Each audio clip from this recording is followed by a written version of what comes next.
संविधानच असला पाहिजे हा विचार द्यायचं काम तुम्हाला आम्हाला करावं लागेल. का सांगायचा बाबासाहेबांचा इतिहास, काय होती अवस्था, काय बदल घडवला बाबासाहेबांनी.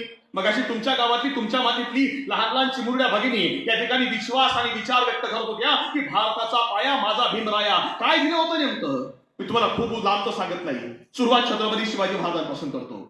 400 वर्षापूर्वी महाराष्ट्राच्या मातीमध्ये छत्रपती शिवाजी महाराजांनी स्वराज्य स्थापन केलं.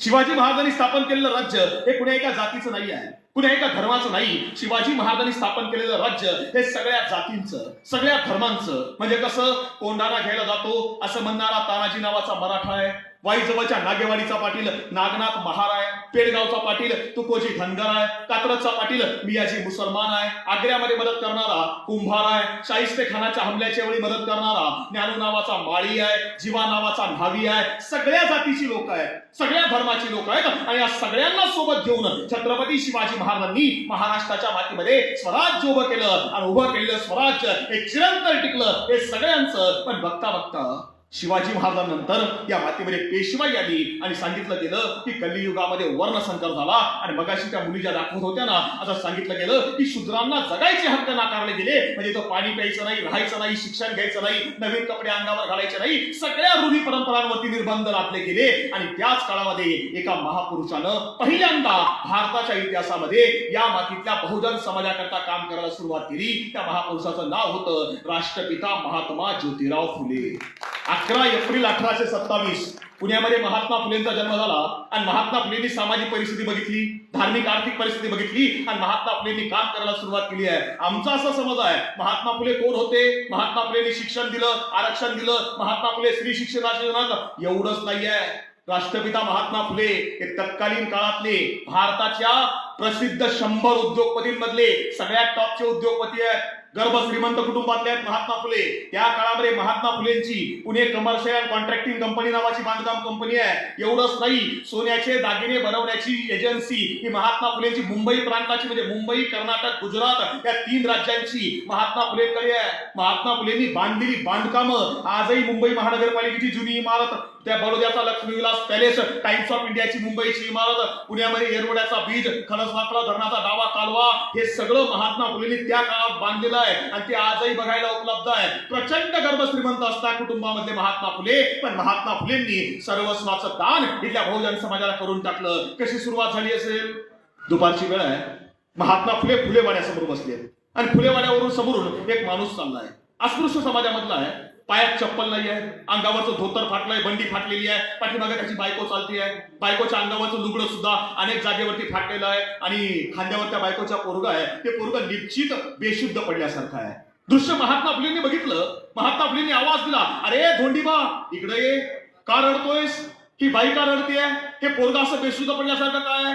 तर सांगितलं, माणूस रडायला लागला. तर ते पोरगं उचललं, महात्मा फुलेंच्या पायावर टाकलं आणि सांगायला लागला, तात्या 3 दिवस झाले वस्तीमध्ये प्यायला पाणी नाही आहे. अख्ख्या पुण्यात फिरलो पण तांब्यावर पाणी कोणी प्यायला द्यायला तयार नाही. तात्या, जो बाप आपल्या पोराला पाणी पाजू शकत नसेल त्याचा जगून काय हा उपयोग आहे? आत्महत्या करायला निघालो. ज्योतिबा म्हटले, नाही रे, आत्महत्या करणं पाप आहे, जाऊ नको. सावित्रीबाईंना बोलवलं, पाणी आणलं, पाणी पाजलं, त्या मुलावर उपचार केले, त्याला बरं केलं. आणि त्या धोंडीबाला विचारलं, धोंडीबा कुठे राहतोस रे?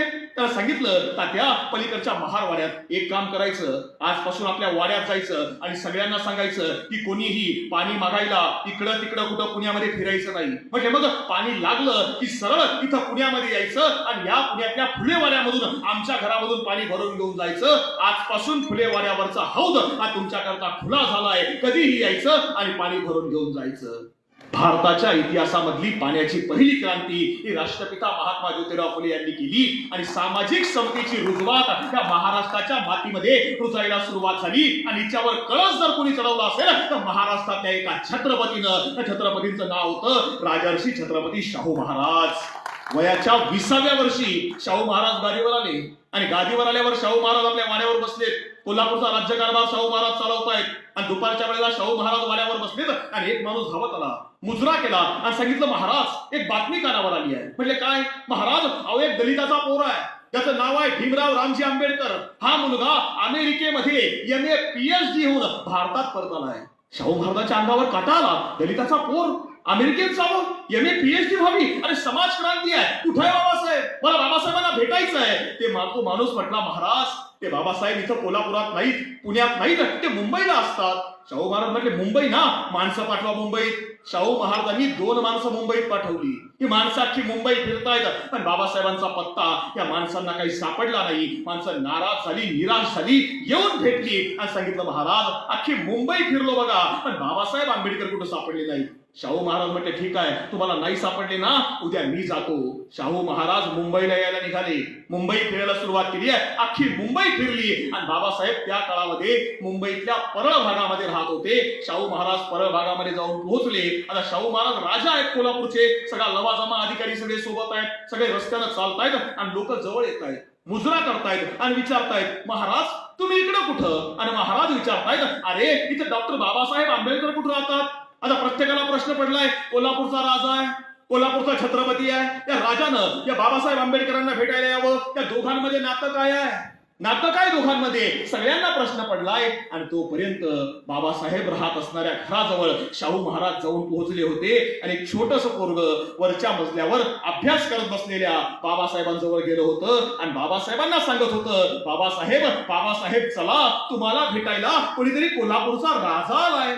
आता शाहू महाराज बाबासाहेब विचार करतायत, कोल्हापूरचे राजे शाहू महाराज आणि ते मला भेटायला, हे कसं शक्य आहे? आणि तसा खालून आवाज आला, ओ भीमराव, अहो या भेटायला, आम्ही आलोय भेटायला. आवाज ऐकला, शाहू महाराजांचा आवाज ऐकून बाबासाहेब खाली धावत आले आणि समोर बघितले राजर्षी छत्रपती शाहू महाराज.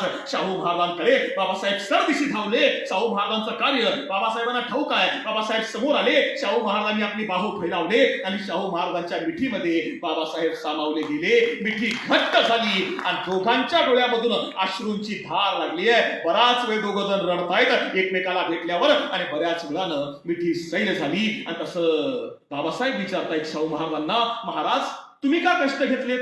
तुम्ही का इथपर्यंत आलात? तुम्ही मला एक आवाज दिला असता तर तुमच्या एका हाकेसरशी मी कोल्हापूरला येऊन दाखल झालो असतो. महाराज तुम्ही काय आलात? महाराज तुम्ही राजे आहात. आणि त्यावेळी शाहू महाराज सांगतायत, बाबासाहेब अहो आम्ही परंपरेचे राजे. बाबासाहेब अहो तुम्ही ज्ञानाचे राजे. ज्ञानाच्या भेटीला परंपरा आली तर काय फरक पडतो? ते नातं आहे दोघांमधलं. प्रश्न असा आहे, त्या दोघांचा वारसा सांगणारा जो समाज आहे, त्या समाजामध्ये ते नातं आज तुम्हा आम्हाला पुनर्जीवित करणं ही काळाची गरज आहे. याचं कारण असं आहे की 2000 साली राज्यघटनेच्या पुनर्लोकनाचा डाव काही मनुवाद्यांनी मुंबईमध्ये आखला. मुंबईमध्ये दंगल झाली आहे आणि या दंगलीचा फायदा घेत काही समाजकंटकांनी मुंबईमधल्या घाटकोपर मधल्या रमाबाई आंबेडकर नगर परिसरामधल्या डॉक्टर बाबासाहेब आंबेडकरांच्या पुतळ्याला दगड मारला आणि दुसऱ्या दिवशी त्याच भागातल्या छत्रपती शिवाजी महाराजांच्या पुतळ्याची मोडतोड करण्यात आली. अरे पण रणांगणावर पडलेलं कुराण, शत्रूच्या छावणीमध्ये सन्मानानं पाठवणारे शिवराय आणि मनुस्मृती जाळून राज्यघटना लिहिणारे भीमराय हे आमच्या करता एकच आहेत हे सांगायचं कुणी? हे सांगायचं काम आपल्याला करावं लागेल. शिवराय पण आमचे आहेत आणि भीमराय पण आमचे आहेत हा विचार तुम्हाला आम्हाला द्यावा लागेल. तेवढ्या करता जयंती आहे.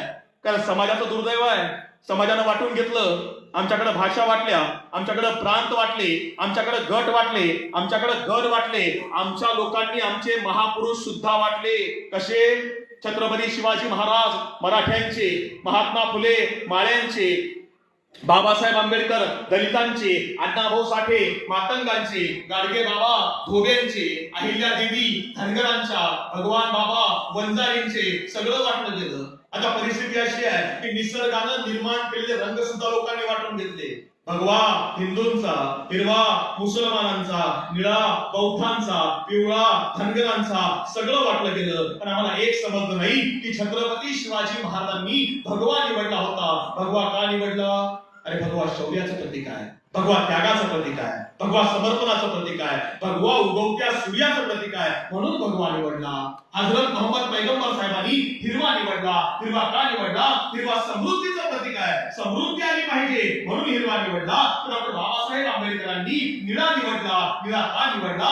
निळा या आकाशाचं प्रतीक आहे. या आकाश जसं सगळ्यांना समान सामावून घेतं तसं इथं सगळ्यांना समान न्याय द्यायचा आहे. तेवढ्या करता निळा निवडला. साधं सोपं तत्वज्ञान आहे. आम्हाला आमच्या पोरांना शिकवायला लागेल ना. म्हणजे मला तुमच्या गावात आल्यावर समाधान काय वाटतं सांगू का?